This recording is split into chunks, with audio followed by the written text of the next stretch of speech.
اعوذ باللہ من الشیطان الرجیم بسم اللہ الرحمن الرحیم رب اشرح لی صدری ویسر لی امری واحلل عقدۃ من لسانی یفقہوا قولی ربی زدنی علما۔ السلام علیکم ورحمۃ اللہ وبرکاتہ۔ پیارے بچوں، میں امید کرتی ہوں کہ آپ سب ایمان اور صحت کی بہترین حالت میں ہوں گے، اور اللہ تعالیٰ سے دعا ہے کہ آپ سب کی حفاظت فرمائے، آمین۔ آج سے ہمارا سیکنڈ ٹرم سٹارٹ ہو رہا ہے، تو سب سے پہلے آپ اردو کی 5ویں کتاب اوپن کریں اور اس کی فہرست مضامین میں جائیں، تو ہم دیکھیں گے کہ ہم سیکنڈ ٹرم میں کہاں سے سٹارٹ لے رہے ہیں۔ ہمارا سیکنڈ ٹرم سبق نمبر 9 میجر عزیز بٹی شہید صفحہ نمبر 52 سے شروع ہو رہا ہے۔ تو بچوں، سب سے پہلے آپ صفحہ نمبر 52 اوپن کریں گے۔ یہ ہے صفحہ نمبر 52 اور سبق ہے میجر عزیز بٹی شہید۔ سب سے پہلے ہم اس کے تدریسی مقاصد دیکھیں گے۔ طلباء کو وطن کی دفاع کی اہمیت بتانا، طلباء کو وطن سے محبت کے جذبے سے سرشار کرنا، طلباء کو قومی ہیرو کے عظیم کارنامے سے آگاہ کرنا، اور طلباء میں جرأت اور بہادری کے جوہر پیدا کرنا۔ بچوں، یہ ساری چیزیں جو ہیں یہ اسی وقت پیدا ہو سکتی ہیں جب آپ وطن سے محبت پر مبنی کہانیاں پڑھیں، ڈرامے پڑھیں، کوئی واقعات پڑھیں، تو آپ کے اندر بھی ان سب چیزوں کا شوق پیدا ہوگا اور آپ بھی انہی ہیروز جیسا بننا پسند کریں گے۔ تو ہم اس کی پڑھائی شروع کرتے ہیں سبق کی۔ میجر عزیز بٹی شہید 6 اگست 1928 کو ہانگ کانگ میں پیدا ہوئے۔ وطن آنے کے بعد میجر عزیز بٹی شہید نے 1946 میں بطور ایئر مین اپنی ملازمت کا آغاز کیا اور 1947 میں کارپور کے عہدے پر فائز ہوئے۔ فائز ہونا، پہنچنا۔ 1948 میں پاک فوج کی ملازمت کے لیے درخواست دی۔ جنوری 1956 میں عزیز بٹی کو اعلیٰ تربیت کے لیے کینیڈا بھیج دیا گیا۔ میجر عزیز بٹی 12 ستمبر 1965 کو دشمن کے گولے کی زد میں آ کر شہید ہوئے۔ زد میں آ کر یعنی گولے کے سامنے آ کر۔ 6 ستمبر 1965 کی رات کی تاریکی میں بھارت نے پاکستان پر حملہ کر دیا۔ صبح ہونے تک دشمن پاک سرحد عبور کر چکا تھا۔ عبور کرنا، پار کرنا، اور پاکستان کے دل یعنی لاہور پر قبضے کا خواب بھی دیکھ چکا تھا۔ یعنی ہمارا جو دشمن ہے بھارت، وہ یہ چاہ رہا تھا کہ میں لاہور پر قبضہ کر لوں۔ حملے کی اطلاع ملتے ہی فوج کی اعلیٰ قیادت یعنی بہترین سردار جو ہوتے ہیں، یعنی بڑے آفیسر جو ہوتے ہیں، انہوں نے میجر عزیز بٹی کو اپنی کمپنی کے ساتھ برقی سیکٹر پر دشمن کی پیش قدمی کو روکنے کا حکم دیا۔ پیش قدمی کا مطلب ہوتا ہے آگے بڑھنا، کیونکہ برقی سیکٹر سے بھارتی فوج پاکستان میں داخل ہونے کی پوری کوشش کر رہی تھی۔ محاذ پر روانہ، محاذ کا مطلب ہوتا ہے جہاں جنگ ہو رہی ہونے سے پہلے میجر عزیز بٹی شہید نے اپنی اہلیہ سے کہا، میں آج جس قدر خوش ہوں، تم اتنی اداس ہو رہی ہو۔ مجاہدین کے لیے میدان جنگ کو روانہ ہونے کی ساتھ کا مطلب ہوتا ہے لمحہ، ان کی زندگی کی مبارک ترین ساتھ ہوتی ہے۔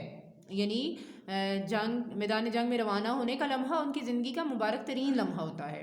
تمہیں معلوم ہے کہ آج میں وطن عزیز پر ناپاک عزائم کے ساتھ حملہ کرنے والے ذلیل و مکار دشمن کی سرکوبی کے لیے میدان میں جا رہا ہوں۔ ناپاک عزائم یعنی برے ارادے، ذلیل کمتر، مکار دھوکہ باز۔ دشمن کی سرکوبی کرنے یعنی ان کا سر کچلنے کے لیے میدان میں جا رہا ہوں۔ میری خواہش ہے کہ تم مجھے خوشی خوشی رخصت کرو۔ اگر میں اس مقدس جہاد میں، مقدس یعنی پاک جہاد میں شہید ہو جاؤں تو آنسو نہ بہانا۔ یہ بات انہوں نے کس سے کی تھی؟ اپنی اہلیہ محترمہ سے کی تھی۔ میجر عزیز بٹی شہید اپنے جوانوں کے ساتھ بھی آروی نہر پر پہنچے اور جوانوں سے کہا، بہادرو، ڈٹ کر مقابلہ کرو۔ ہڈیارہ پر دشمن کا قبضہ ہو چکا تھا۔ میجر عزیز دشمن کی نقل و حرکت پر پوری توجہ سے نظر رکھے ہوئے تھے۔ بھوک، پیاس، نیند و آرام، ہر چیز کا خیال ان کے ذہن سے نکل چکا تھا۔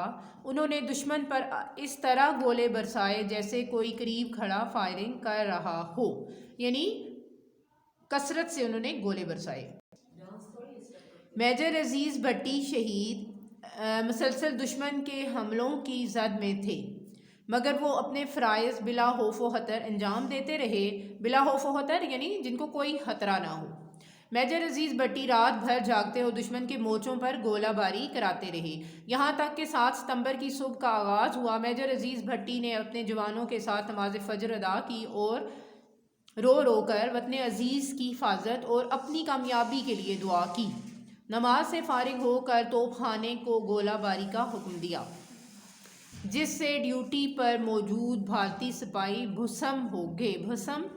بھسم ہونا، ختم کر دینا، اور بھارتیوں کے اسلحے کے ذخیرے میں آگ لگ گئی۔ میجر عزیز بھٹی دن اور پھر رات بھر دشمن کے ناپاک ارادے خاک میں ملاتے رہے۔ ناپاک ارادے، برے ارادے، خاک میں ملانا، مٹی میں ملانا۔ زمینی حملوں کے ساتھ ساتھ فضائی حملے بھی جاری تھے۔ ہمارے بہادر شہبازوں نے فضائی جنگ میں دشمن کے دانت کھٹے کر دیے۔ دانت کھٹے کرنا، ہمت توڑ دینا یا شکست دینا۔ دشمن کے جہازوں کو اتنی مہلت ہی نہ ملتی کہ وہ پلٹ کر بھاگ بھی سکتے۔ بھارتی فوج کو میجر عزیز بھٹی کی او پی پوسٹ کا علم ہو چکا تھا۔ بھارتی فوج کو او پی پوسٹ کا علم ہو چکا تھا، اس کا مطلب وہ ہے کہ جہاں سے میجر عزیز بھٹی گولہ باری کروا رہے تھے، اور وہ اس پوسٹ کو تباہ کرنے کے لیے مسلسل گولہ باری کرتے رہے۔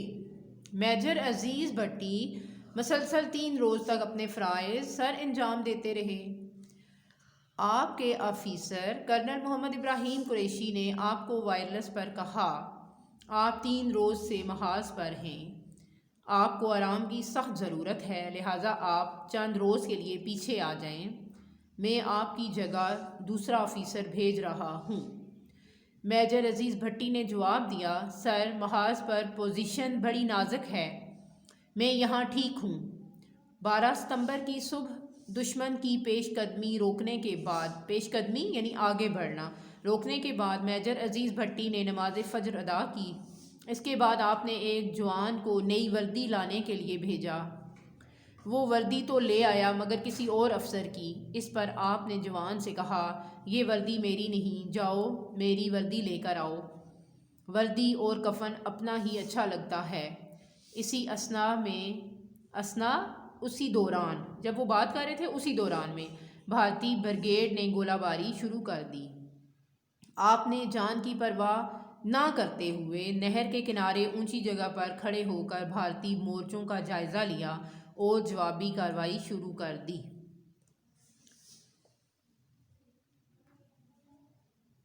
آپ دوربین سے دشمن کی نقل و حرکت کا جائزہ لے رہے تھے۔ دشمن کی طرف سے پھینکا ہوا ایک گولہ آن لگا۔ گولہ لگنے کی وجہ سے عزم و ہمت، شجاعت، جانثاری کے پیکر میجر عزیز بھٹی شہید ہو گئے۔ یہ عزم و ہمت، عزم ہوتا ہے پختہ ارادہ، شجاعت ہوتا ہے بہادر، جان نثاری ہوتا ہے جان بازی یعنی جان نثاری کرنے والا، جان قربان کرنے والا، کے پیکر میجر عزیز بھٹی شہید ہو گئے۔ میجر عزیز بھٹی شہید نے اپنے وطن کی حفاظت میں جان کا نذرانہ پیش کیا۔ نذرانہ یعنی جان کا تحفہ پیش کر کے ملک کا دفاع کیا۔ ملک کا دفاع کرنا، ملک کو بچانا۔ میجر عزیز بھٹی شہید کو ان کی جرأت اور بے مثال بہادری پر پاکستان کے سب سے بڑے فوجی اعزاز نشان حیدر سے نوازا گیا۔ بچوں اب ہم پیج نمبر 55 پہ آتے ہیں اور ایکسرسائز کرتے ہیں۔ بچوں یہ تھی آپ کے سبق نمبر 9 کی ریڈنگ۔ سبق کا نام ہے میجر عزیز بھٹی۔ ہم اپنی جو ایکسرسائز ہے یا جو مشق ہے کتاب کی وہ ہم اگلے لیکچر میں کریں گے. آج جو میں آپ کو کام دے رہی ہوں وہ آپ کو ایک بار پھر بتا رہی ہوں کہ آپ نے اس میں موجود جتنے بھی آپ کے نئے الفاظ ہیں جن کو میں نے انڈر لائن کیا ہے اور میں نے آپ کو ان کا معنی بھی بتایا ہے، وہ سب آپ نے اپنی نوٹ بک پر کرنا ہے. میں ایک دفعہ پھر بتا رہی ہوں، جیسے فائز پہنچا، زد میں آنا، سامنے آنا، عبور کرنا، پار کرنا، اعلیٰ قیادت، بہترین سرداری، محاذ جہاں جنگ ہو رہی ہو، پیش قدمی آگے بڑھنا، ذلیل کمتر، مکار دھوکے باز، ساتھ لمحہ، ناپاک عزائم برے ارادے، مقدس پاک،